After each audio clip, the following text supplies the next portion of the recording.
Assalamualaikum warahmatullahi wabarakatuh.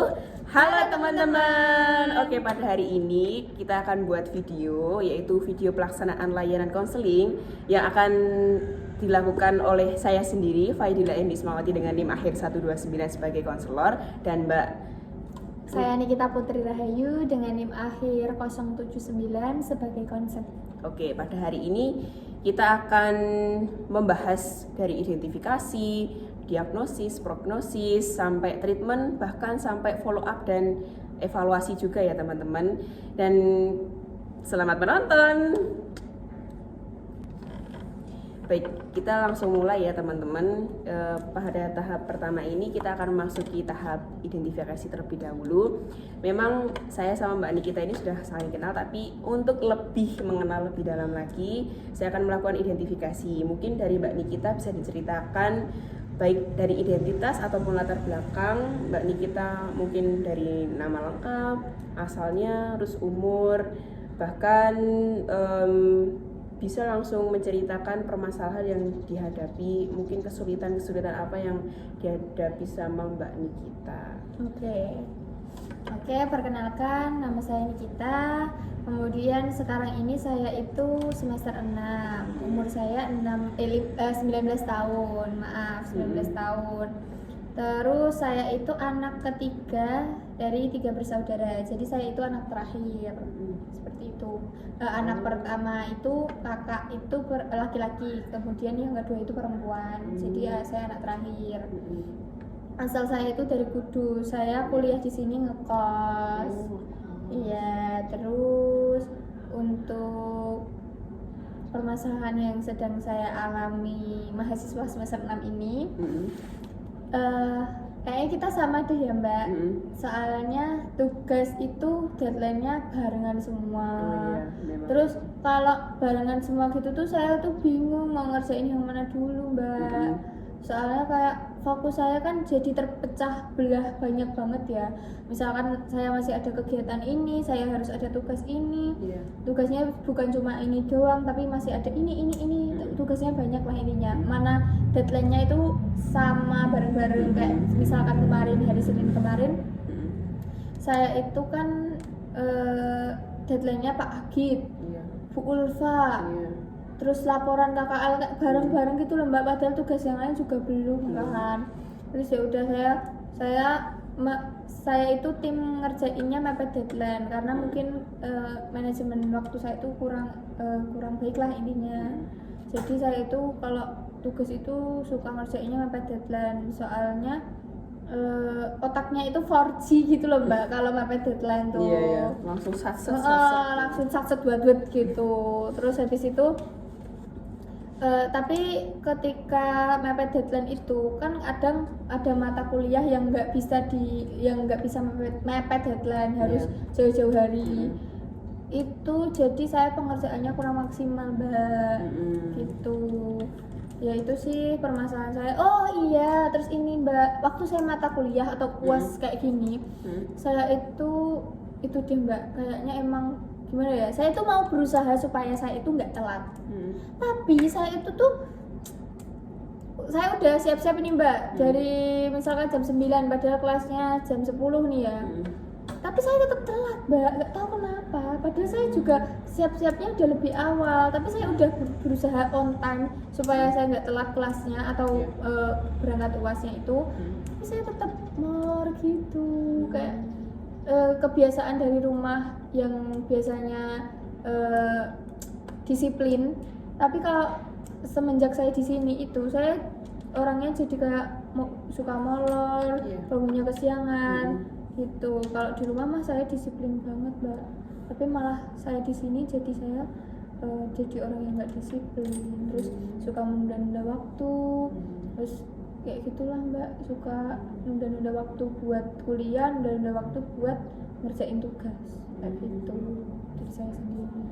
Oke Mbak Nikita, terima kasih banget nih sudah bercerita sedemikian banyak. Ternyata memang ada permasalahan-permasalahan yang perlu diatasi ya Mbak.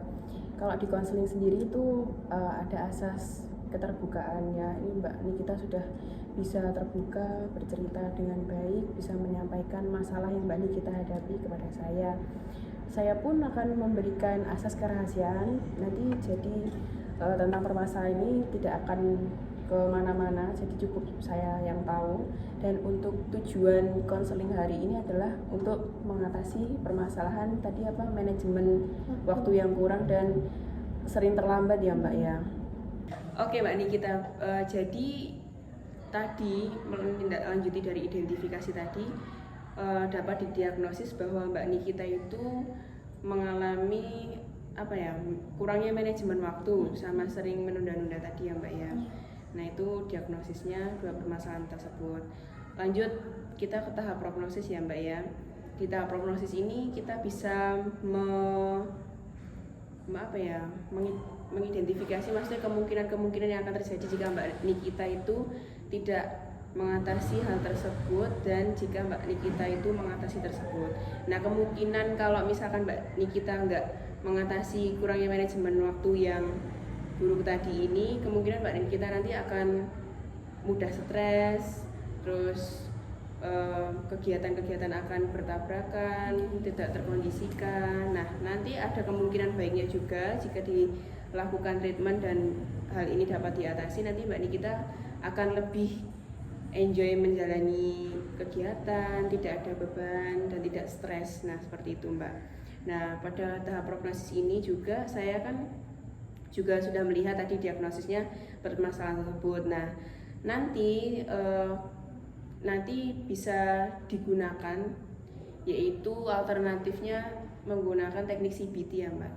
Nah nanti treatmentnya kita pakai teknik CBT. Sebelumnya udah tahu belum Mbak apa itu teknik CBT, atau udah pernah dengar ataupun sudah mengetahui malahan?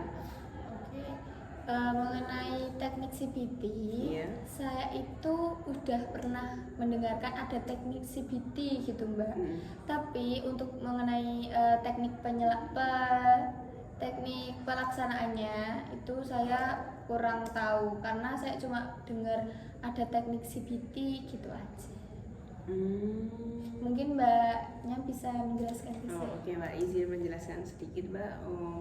Teknik CBT ini merupakan pendekatan yang digunakan untuk merekonstruksi pikiran negatif untuk diubah ke pikiran yang lebih positif. Nah nanti bisa Mbak Nikita menggunakan teknik CBT ini untuk mengatasi permasalahan kurangnya manajemen waktu tadi dan sering terjadi keterlambatan tadi ya Mbak.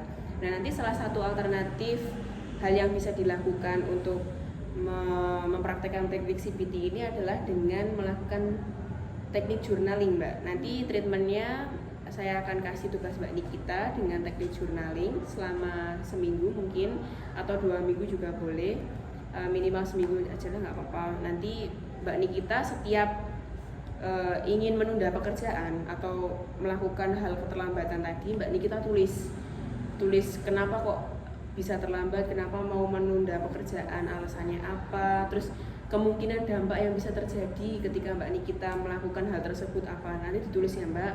Dengan menulis tersebut diharapkan nanti bisa memberikan dampak yang lebih positif. Jadi nanti ada perubahan yang tadinya menunda pekerjaan jadi tidak menunda pekerjaan, seperti itu. Nah nanti Mbak Nikita bisa melakukan teknik journaling itu ya Mbak ya, selama melakukan treatment di rumah juga bisa. Nanti setelah ini kita akan melakukan evaluasi selanjutnya dan follow up, seperti itu. Baik Mbak Nikita, ada yang perlu ditanyakan dari ini? Sudah, nanti kalau misalkan ada yang perlu saya tanyakan, saya mungkin bisa chat Mbaknya.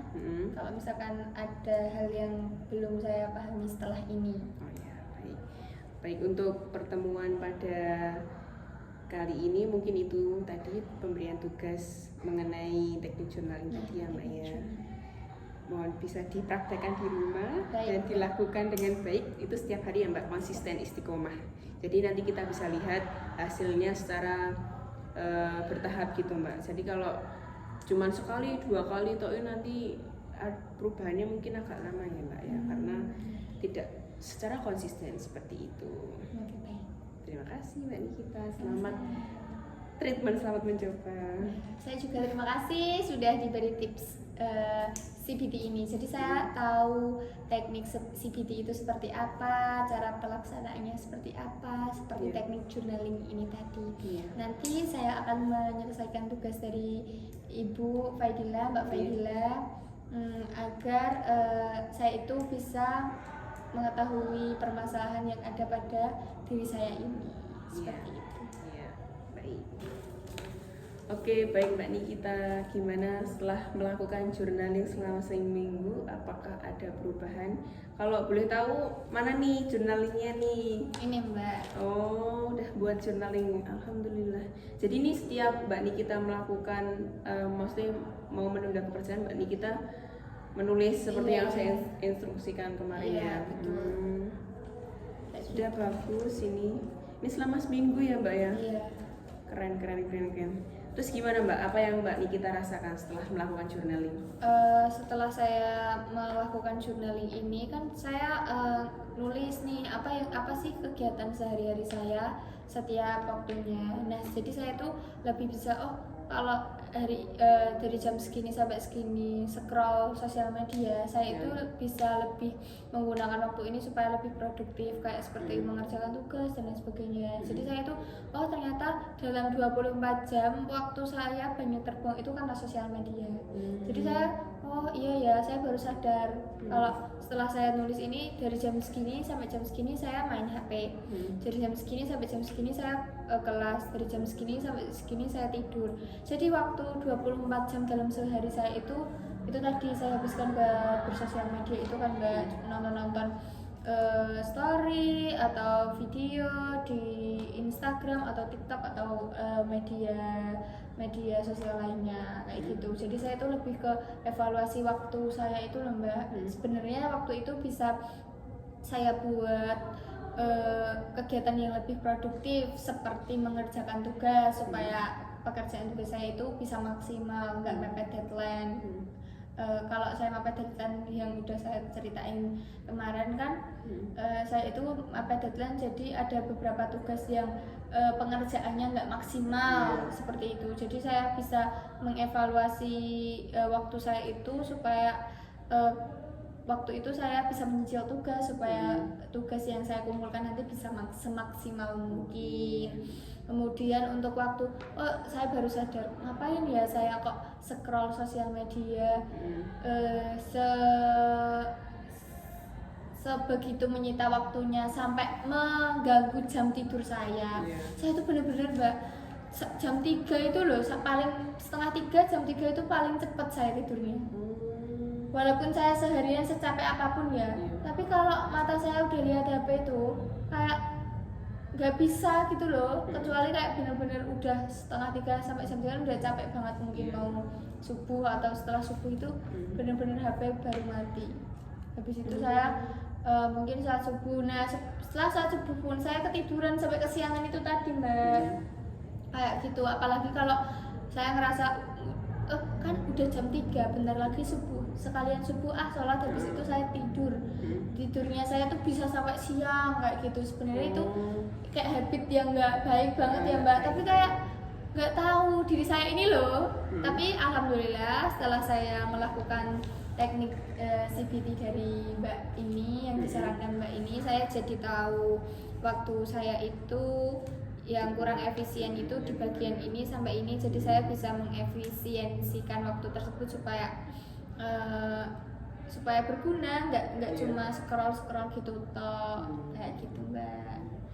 Alhamdulillah, berarti ada perubahan ya Mbak ya. Alhamdulillah. Yang tadi ini sering menunda, sekarang ada perubahan sedikit demi sedikit menjadi on time, menjadi lebih cekatan dan efisiensi waktu. Oke. Berarti untuk follow up-nya untuk selanjutnya nanti tetap saya akan pantau, journalingnya tetap dilanjut ya Mbak. Iya, siap. Untuk kelanjutannya nanti saya lihat dari hasil jurnalnya Mbak Nikita setiap harinya itu, nanti ditunggu sampai benar-benar Mbak Nikita gimana ya, sudah tidak melakukan lagi itu kurang manajemen tadi, jadi udah lebih baik lah untuk tidak melakukan journaling tadi. Itu tetap saya akan pantau nanti ke depannya, mungkin nanti seminggu 2 minggu kita akan ketemu lagi untuk melakukan follow up seperti itu Mbak Nikita. Ada yang ditanyakan Mbak Nikita? Ya, sejauh ini? sejauh ini teknik atau tips dari Mbak ini sangat jelas sekali, Ya. bisa saya terapkan dengan baik, kemudian bisa dapat merubah kebiasaan buruk saya seperti Ya. kurang manajemen waktu dan lain sebagainya itu. Ya. Saya lebih menyadari bahwa waktu itu penting, waktu itu dalam 24 jam itu sebenarnya panjang kalau kita itu melakukan hal-hal yang produktif dan Ya. bermanfaat. Ya. Tapi kalau kita melakukan hal-hal yang hanya untuk scroll media sosial seperti itu ya emang berlalunya cepet karena kan itu nggak produktif gitu kayak gitu. Jadi saya setelah ini insya Allah saya akan lebih menghargai waktu, lebih mengefisiensikan waktu supaya waktu saya itu tidak terbuang ke hal-hal yang sia-sia seperti itu. Ya, alhamdulillah. Terima kasih Mbak Nikita. Semoga kedepannya lebih baik lagi. Amin. Tidak ada yang permasalahan lagi yang terjadi pada Mbak Nikita. Amin. Harapannya seperti itu. Terima Amin. kasih telah berkonsultasi pada saya dan semoga bermanfaat teknik dan solusi yang saya berikan kepada Mbak Nikita. Amin. Terima kasih ya Iya. Mbak karena sudah memberikan treatment ini kepada saya. Ya, kita akhiri konseling pada hari ini. Semoga kedepannya lebih baik lagi. Assalamualaikum warahmatullahi wabarakatuh. Terima kasih. Dadah.